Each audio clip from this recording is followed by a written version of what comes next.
Bom, estamos aqui em San Giorgio di Piano, uma cidade muito legal na província de Bolonha, e a gente quer contar um pouquinho da nossa experiência.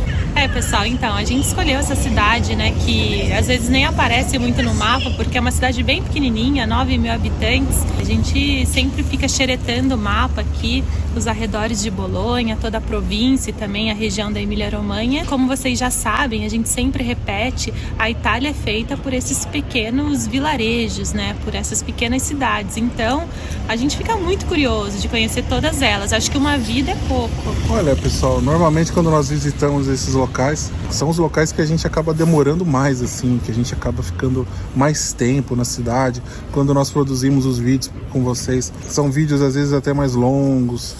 Por quê? Porque a gente se sente à vontade, vai produzindo, toma um café, come um negocinho aqui, outro ali. A cidade é muito agradável. No caso, moramos na capital, no Capoluogo, Bolonha, mas a gente também tem a nossa percepção quando nós visitamos os locais. Um arquiteto daqui, né, Elisa? Ele teve uma figura, né, muito importante aqui para toda a região e também para a província. Ele tem uma relação com o Capoluogo e também com essas pequenas localidades. Nós falamos lá no vídeo, a gente não vai repetir aqui para vocês, mas vocês podem ver lá no vídeo. Então, se trata de uma pessoa que preocupada, né, com o futuro. Eu tô aqui encostado em uma das... É mesmo. Eu tô aqui encostado em algo muito histórico. Então, uma pessoa que preocupada com o futuro decidiu preservar ao máximo as construções medievais. Isso no começo dos 1900, Elisa? Isso mesmo. Começo dos 1900, estamos aqui em 2037, né, pessoal? Encostado aqui em um artefato medieval.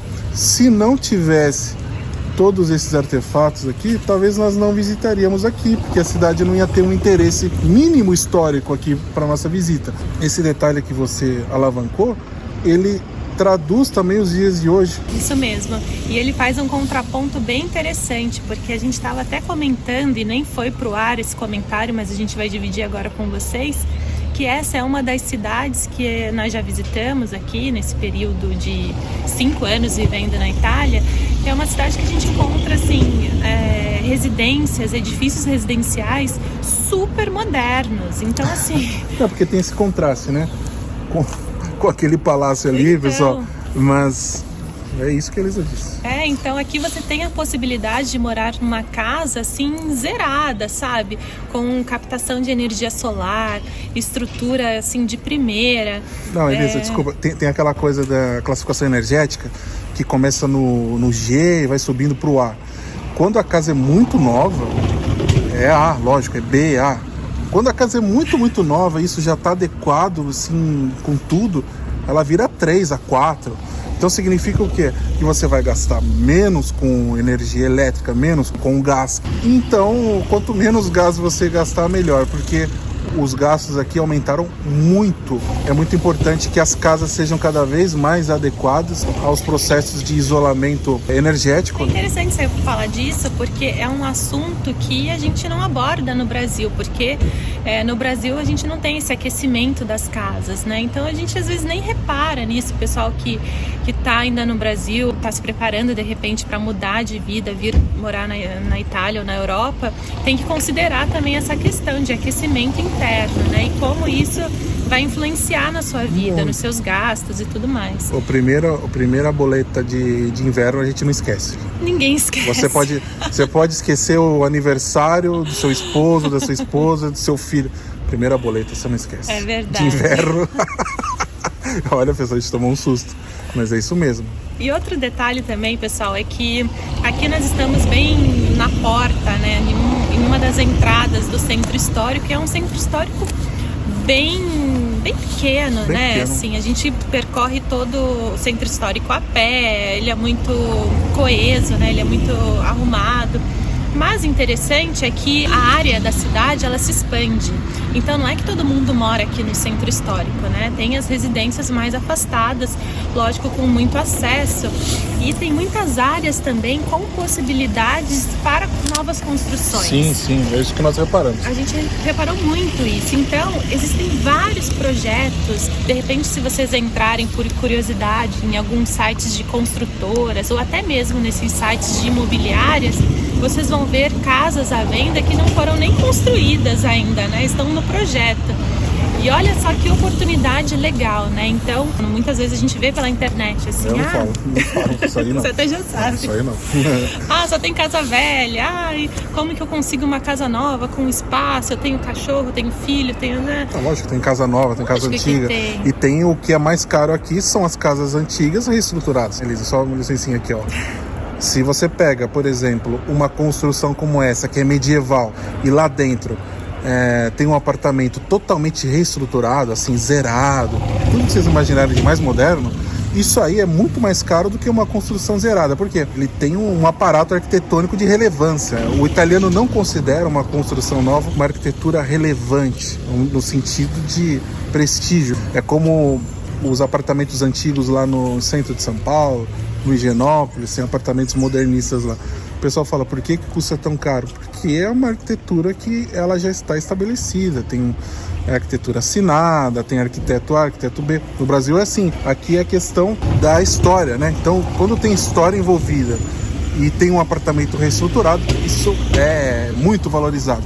E muitas vezes as pessoas não se atentam a isso, pessoal, porque elas não caminham nas cidades. Olha, pessoal, esse aqui é um grande supermercado de rede aqui da Itália, e nós encontramos também aqui nessa cidade. Nós entramos ali para dar uma olhada. Nós sempre, pessoal, sempre que nós visitamos uma cidade, nós visitamos os supermercados. Mas então, por que vocês não mostram pra gente o supermercado? Por que, pessoal, é proibido filmar nos supermercados? Eu acho uma coisa deselegante até com as outras pessoas que estão no local. Questão de privacidade. Se trata de um excelente supermercado, como eu disse, uma rede, mas que tem uma qualidade de estrutura interessante. Então, nesses locais de província, nós podemos encontrar estruturas grandes, né, qualificadas, os mesmos preços. Agora, quem tiver curiosidade de saber os preços, essas coisas, entrem nos sites desses supermercados. Não fiquem só olhando o que esse pessoal filma, porque eles mostram o consumo deles lá. Tem que caminhar na cidade, sair do centro histórico, observar a história da cidade também, porque ela acaba nos contando, né, tudo. E muitas vezes o negócio também não está para o nosso bolso. Uma casa com arquitetura nova aí é caro, uma casa reestruturada, um edifício prestigiado é caro. Outro detalhe também que a gente percebeu logo de entrada aqui, né, logo que a gente chegou na cidade, foi a tranquilidade, né, a segurança da cidade. Vimos um grupo de crianças de 10 anos, assim, em uma pizzaria, sozinhas, assim, não tinha pai por perto ali. E achei bem interessante. Depois nós vimos ela circulando pela cidade. Ou seja, eles têm uma qualidade de vida diferente já, né, de outras cidades. As perdas e ganhos, lógico, de morar num local assim. Mas o detalhe aqui, e isso nós falamos no vídeo para vocês, é que essa cidade ela está entre Bolonha e Ferrara. Então ela está entre duas cidades aí das maiores aqui da região Emília-Romanha.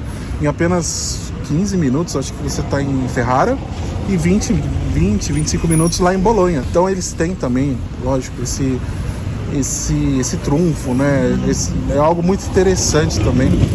E é disputado, lógico. Interessante, pessoal. Um dia a gente faz um pouco essa comparação. Alguns bairros de Bolonha muitas vezes acabam ficando mais distantes da estação do que uma cidade de província. Essa linha ferroviária que liga Bolonha a Ferrara. E estamos falando aqui de São Giorgio di Piano. Vamos mostrar outras cidades nessa linha, outras cidades interessantes também, com boa estrutura e boa qualidade de vida. Digo isso também para quem tem interesse em conhecer a Itália. É uma característica, como eu disse, questão cultural, administrativa. Se eu moro aqui em São Giorgio, quero marcar um médico em Bolonha, isso é perfeitamente possível, é tudo integrado. Então, como eu disse, nós chegamos de trem aqui, iremos voltar de trem também, a não ser que Elisa queira voltar a pé, são 20 quilômetros. Hoje não, né, Elisa? Hoje vamos voltar de trem. Os bolonheses, digamos assim, os emiliani, eles moram por aqui, né? Eles moram nessas pequenas localidades na província. Bolonha já é uma metrópole, digamos assim, e como é uma cidade que recebe muitos universitários, pessoal de fora, ela já está muito misturada. Então, para você ver um bolonhês lá, assim, al 100%, é um pouco difícil. Sim, né? É um pouco mais difícil. As pessoas ainda conseguem ter um domínio, né, sobre os seus bens, assim, de um modo muito mais aproximado do que uma cidade maior. Então, a gente está falando mais uma vez de arquitetura, mas estamos falando de cultura, de tudo que envolve, né, essas localidades menores, que tem tudo a ver, né, todos os seus costumes e tal, com a capital, né, o capoluogo, nesse caso é Bolonha.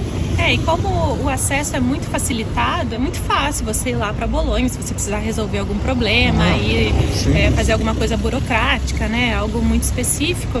Então você vai muito rápido para lá e volta. Eles têm a tranquilidade, a qualidade de vida aqui e ficam muito bem assim, desse jeito. Então isso é muito, muito legal, né, pessoal? Porque quando a gente faz um comparativo, porque é inevitável a gente comparar com algumas experiências que a gente teve no Brasil, né? A gente morou tanto tempo no Brasil e a diferença é muito grande. Se a gente compara uma cidade de 9 mil habitantes no Brasil, quando a gente mostra essas pequenas localidades para vocês, a gente tenta realmente passar os facilitadores, né? As estruturas que a gente vê aqui, da forma mais real possível, né? Não fantasiando uma realidade, mas sim mostrando que, olha, como as coisas funcionam, né? Como tá tudo certinho. Funcionam muito bem. E é isso, pessoal. Isso aqui é mais uma cidade aí de província que nós mostramos para vocês, uma Itália diferente, que difícil vocês encontrarem aí pela internet. E espero que vocês estejam gostando aqui desse novo espaço. Assistam o vídeo, comentem, é muito importante que vocês comentem, curtam essa coisa toda. E é isso, pessoal. Nos vemos aí no próximo bate-papo com vocês. Grazie mille! Tchau!